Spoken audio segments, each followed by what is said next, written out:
Ayan, gawa ng katangahan ni Nagis. Ayan, 17 na ano tayo, na parcels, na ipon. Kaya sabi ko, sabay-sabay ko nang buksan. Ano naman yan, mga school supplies na merong konting sakit. First natin yung sa Temu. Hindi ko naman talaga orderan yun, yung shop na yun. Kasi ang dami nilang coupons na sabi free daw, meron daw ganyan.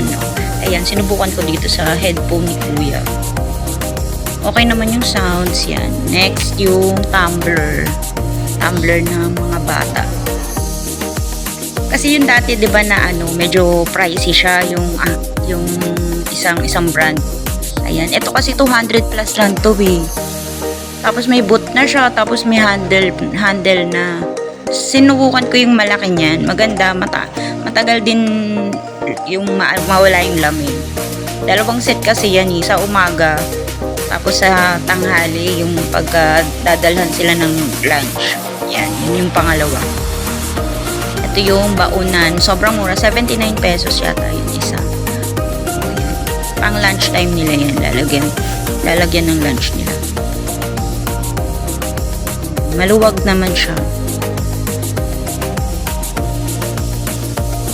Siyempre, isa kay Kuya, isa kay James. Next, yung bag. Ang ganda ng quality ng bag na ito nakuha ko. 600 plus lang. Yung mga Minecraft. Yan. Makapal. Tapos, malambot yung sa likod niya. Yan. Kay James yan.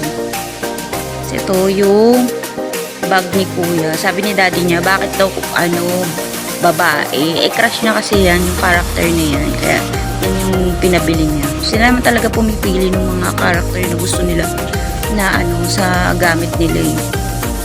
Next, itong medyas. Yan. Try ko yung panyo, madami. 6. Mura lang yan.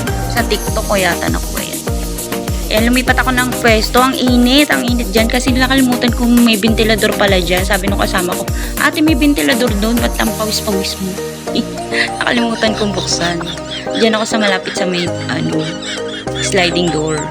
Akala ko makakatulong yun lumamig-lamig dyan. Hindi naman pala. Ayan yung ball pen.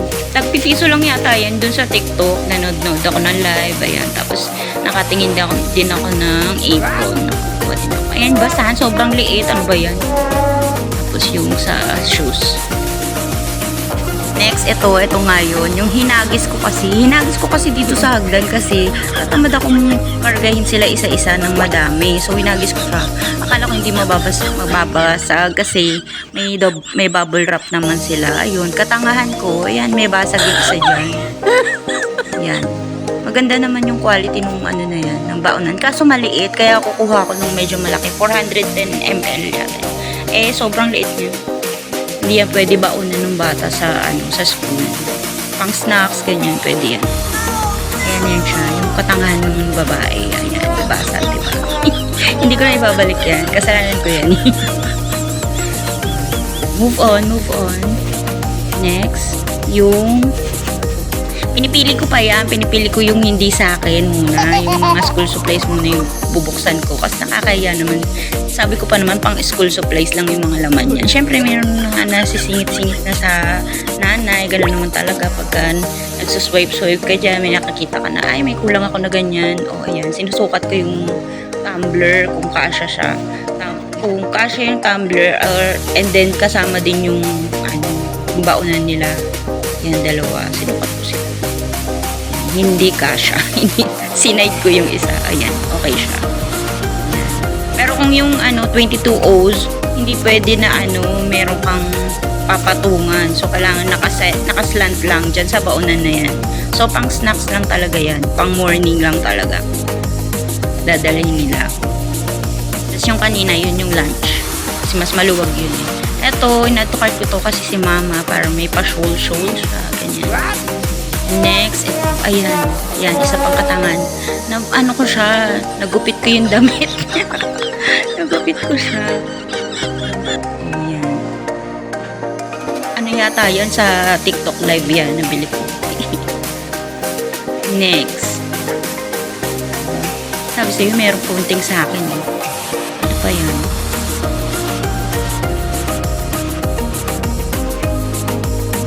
tagal mag-unboxing ng babae.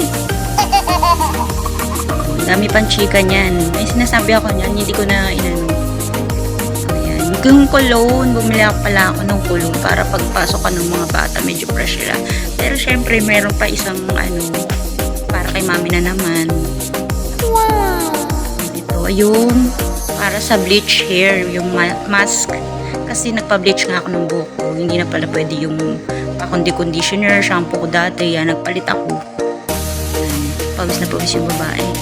Kasi nga may ventilador pala doon, hindi ko pinabuksan, hindi ko alam na buo pala yung ventilador. Ito yan, yung putol yung daliri ko, di ba? Tapos, yan, bumili ako ng daliri, peking daliri. Pinapili-pili ka pa kung ano yung fingers mo yung bibilhin. Tapos thumbnails lang naman pala. Ay, thumb finger lang pala yung merong ibibigay sa'yo. Nakakainis, ang laki-laki. O, ayan, sunod yung, ayan, nabili ko lang yan kasi nanonood ako ng TikTok. Alam mo, yung TikTok na to malakas makabudol eh. Nunod-nod ka lang, tapos yan, may nakikita ka na antokart mo tuloy nang wala sa oras, ganyan. Sinisi pa yung TikTok mo. Next, itong map. Ayan. Pangatlong kuha na namin yung map na yan eh, kasi nasira yung isa dun sa taas yan. Kaya hindi ko na binuksan, kumbaga hindi ko na siya inassemble dyan sa video kasi alam na nila yan, yung kasama ko dito sila na mag-assemble yun sa taas. Kaya napakadaling gamitin yung map na yan, yung spin map na yan, kaysa doon sa isa. Ito na yung last, yung heels. Mura lang yan, mga 300 plus lang yan. Ako sa Shopee. Kasi minsan pagka may bigla ang gala, yung kailangan naka-heels ka.